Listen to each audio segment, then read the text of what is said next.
In this video, we're going to have a look at what kind of weapons would an SOE agent typically or likely or potentially have carried in the field. Now, most of my channel is focused on World War II combatives and the angle and the approach used by units such as the commandos. But the training of people like the S.O.E and latterly in the war the OSS is a really important way to look at the combatives used in the war. And it's really important to pay attention to this next quote from William Fairbairn. Unarmed combat is what we enter to when we've been foolish enough to not have a weapon, careless enough to lose our weapon, or unlucky enough to have broken our weapon. So if we are foolish, careless, or unlucky, it's only at that juncture we move on to our edge of hand blows, chin jabs, other bits and pieces, because it's much wiser and much more prudent to be armed and stay armed unless you absolutely cannot be. So let's have a little look at what kind of things might an S.O.E agent expect to have on their person for personal protection. Let's start at the big end. So at the big end, you'd have things like this. This is a Sten submachine gun. It uses 9mm ammunition, as you would have had and would have been popular on the continent. It's an open bolt system. It's got an iron sight, but it's not worth toffee. It's a point and shoot, very, very simple platform. And its key benefit is it's cheap. It's easy to operate and it's easy to hide. You can break this down into very simple constituent parts and you can hide, smuggle, dead drop those as you will. So S.O.E agents would have become very familiar with variants of the Sten. They would have also become very familiar with weapons of their origin. So if I'm operating in Italy or Greece or France or Belgium or Denmark, you'd get familiar with the native weapons likely to be in those places. And you'd also become very familiar with the German weapons too. But if we take kind of an S.O.E centric view in terms of long arms, something like this, simple to learn, easy to deploy, easy to hide, absolutely game-changing weapon that can be deployed en masse, because your operational window as someone in the S.O.E, let's imagine you're a radio operator, we're talking weeks that you've got to live on average, let alone anything else. So you can't afford to take a lot of time investing in comprehensive weapons training. So localized weapons, Nazi weapons, and things like the Sten submachine gun, all really prudent. We move our way through, and then again, when it comes to handguns, there would be a myriad of handgun arms. At the larger end, or at the chunkier end, would be things like this, Colt 1911. And again, you'd see this more familiar with the commandos, but a really simple, easy to understand sidearm, not particularly complex, has lots of stopping power. It doesn't rate particularly high on the concealability, but again, you would become very familiar with a wide range of revolvers and semi-automatic pistols where the functionality is largely the same. So you'd be trained on the weapons that you might be taking with you. If you are taking weapons with you, you'd be trained on the use of German sidearms, so that could be the Luger, P38, so on. And you'd be trained on, again, the local arms of that region. If you're in Denmark, if you're in Belgium, if you're in Italy, there's all different types of sidearms that would have proliferated. But you'd become very familiar with the use of sidearms. And sidearms make a lot of sense for intelligence operatives because of their concealability. It is a personal defense weapon, or a weapon of very close-up assassination. It doesn't take a huge amount to master things such as the instinctive combat shooting, which they're trained on. The ability to, if I can point at a thing and I can double tap it, odds are I'll be doing it close enough that I won't need to over aim or become over nuanced in my shooting skills.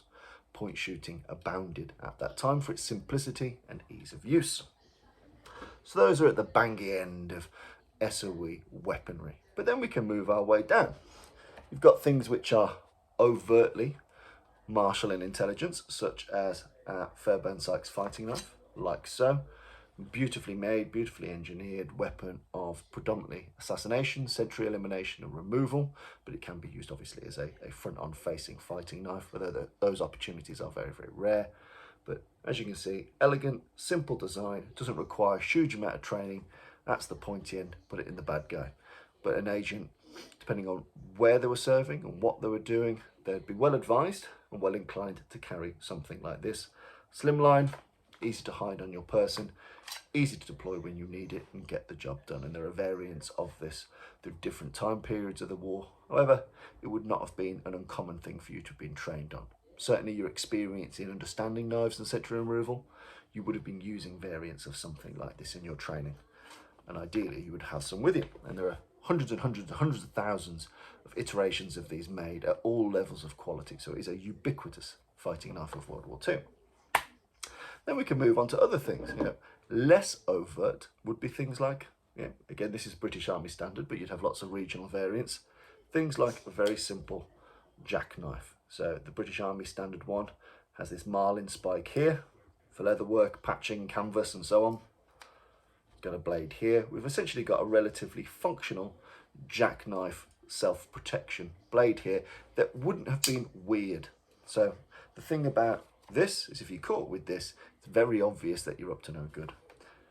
Most people at the time, or a lot of people at the time, it would have been very normal for a person, especially a man, to be carrying something like this on their person. It's just a nice little utility tool, especially if your cover is a blue collar role. So things like being able to deploy and use a jackknife, very important.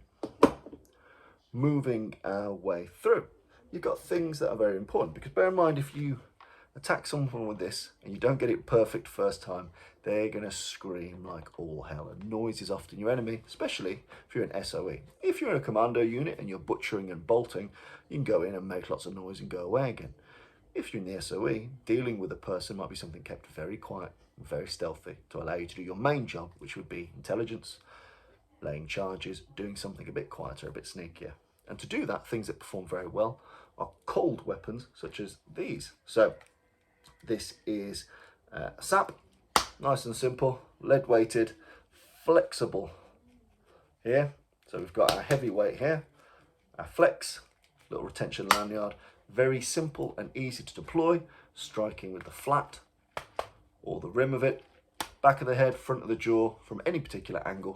You can put someone cold really quickly, really easily. And again, it's a slimline concealable tool. Most importantly, your options are always lethal with this. Your options can be lethal, but often aren't lethal with something like this. But you can put someone away really quickly, cleanly, and quietly with a tool such as this, with very little mess and very little blood. So it makes sense for S.O.E. operatives to become familiar with blunt percussion striking objects, such as these SAPs. Again, there are lots of variants. Blackjack, exact same principle, more commonly known as kosh in British English slang. So again, we've got a spring here, lead weight here, slimline profile, bish, bash, bosh. Job done, quiet, typically non-lethal, non-messy, allowing you to focus on the day job. We've got other little variants that I can show you. Things like this, again, all sorts of shapes and sizes, but typically leather wrapped, lead weighted, highly concealable. So there's a whole family of these type of clandestine, easy to hold, easy to have, and there's decent cover for action for these. Again, it wouldn't be particularly against the law in many areas for someone to have something like this for their own normal personal self-protection. It's very obvious where you come from and what you plan to be doing with this. You could argue something like this away. If you're living and operating and working in a dodgy area, you can explain this away just a little bit more. So SAPs, all the way through to things like hard koshes like this, or hard truncheons. This is at the smaller end. You can go much larger than this, but again, real simple. You can generate things like this on site in the field, really easy. Decent bit of wood. Obviously this is a professionally made version, but again, all the benefits. The downside is it doesn't have the flex to it, so it's going to cause a wee bit more damage than your flexible options over here. But again, simple, concealable, craftable on site. So use of truncheons for S.O.E. makes a lot of sense. A silent tool to do a silent job. Moving our way through, again, in the explainable yet useful category are things like knuckle dusters, easy to deploy. And now the problem with this, obviously, if you don't have particularly good striking skills, you're going to really struggle to make this work effectively. However, for many people, boxing a very popular pastime during that area. So if you have the time to generate what would be a good shot, you can then exacerbate the effect of that with something like a duster. Slimline, easy to have, easy to hide, non-lethal, and it's intuitive to most people's striking game. You'll have spent very little time in your life thinking about doing stuff like this. You have at least thought of or done a couple of times perhaps, and the ability to fire a decent cross, a decent hook. So use of the dusters, very common, very ubiquitous, very easy to hide on your person, non-lethal and quiet. Then you've got some of your more S.O.E centric blades, so things like these. So these types of daggers, I've got a triangular section one here. I've got one which is essentially just a big spike. These are easy to hide up sleeves, in dresses, in the hems of blazers. These large spike-like objects. They're thin, they're long, they're easy to hide on your person.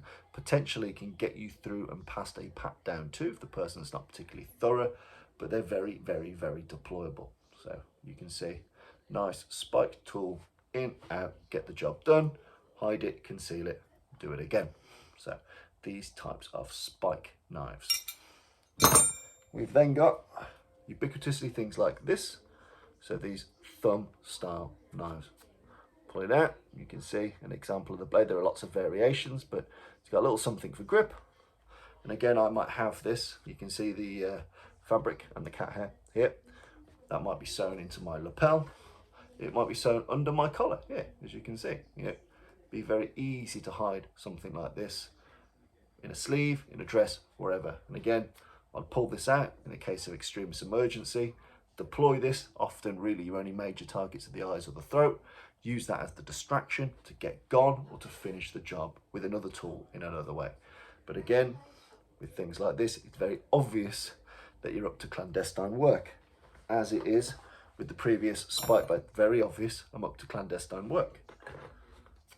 But if you need to, easy to hide, easy to deploy, easy to throw away, and passes very often the casual pat down or visibility check test. So as you can see with all these things, you know, you can move down to even more covert or concealed things. So, you know, what might look like a cigar case or something like that. You open it up and we've got a short, sharp defense blade here. But like I was saying, previous iterations, you get caught with something like this. It's very obvious you're up to no good.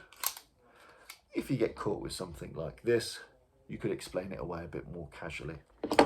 And if you get caught with something like this, you may be able to explain it a bit more casually for your own personal self-protection. But as you move up and down the gears, you can see everything from our thumb dagger to our pistol to our sten. There's no real reason to not have a wide variety of arms available to you and use those arms to affect your mission. Now, for most people in the S.O.E, killing people or fighting people is often not the primary mission. While some people were sent as assassins, more often than not it's intelligence or saboteurs. Really, getting into conflict is the last thing you want to do because you're always going to be outgunned. But it's really important to reflect on when we put things like S.O.E training into context, that we're only going to spend a short amount of time doing things, slaps, chin jabs, tiger claw strikes, you know, edge of hand blows. There's only so much sense in doing so much of that. You know, typically, on average, you know, when we get to 1943, that's about 6 sessions, and some of those sessions as short as 45 minutes. 6 times 45 minutes doing this stuff, because in reality, if you've been foolish, unlucky enough to have forgotten, broken, misplaced your weapon, then you're already up a creek without a paddle. But it just shows you that very simply and very easily, you can be bedecked and festooned with a wide variety of lethal and non-lethal options as you go about your business. But it puts, you know, a bit of the stuff into context. You know, you would choose a layout and an array that suited your particular cover for action and your needs. You know, if your cover might be a schoolmaster, then you might be wearing a blazer where it's easy for you to deploy things like this: lapels, collars, sleeves. If you're playing the part, or indeed are, an engineer, then you might be able to get away with actual tools that you can use in your self-protection. Or if you're playing the work of a kind of automotive manufacturer, factory worker, then having something like a jackknife isn't that weird, isn't that uncommon, and might just save your life. Or if you're going in rather overt, you can always go back to beastie wee tools like this. But that's just a selection of some of the things that people in the S.O.E carried. And again, a lot of this based on preference, also your size, your build, your character, your cover for action, and your particular role in that scene. But hopefully that's given you an overview of some of the lethal and non-lethal weapons that the S.O.E had at their fingertips, alongside the wonderful, brilliant, marvellous World War II style combatives, which we all know and love, and it's probably why you're on this channel. So until then, stay safe.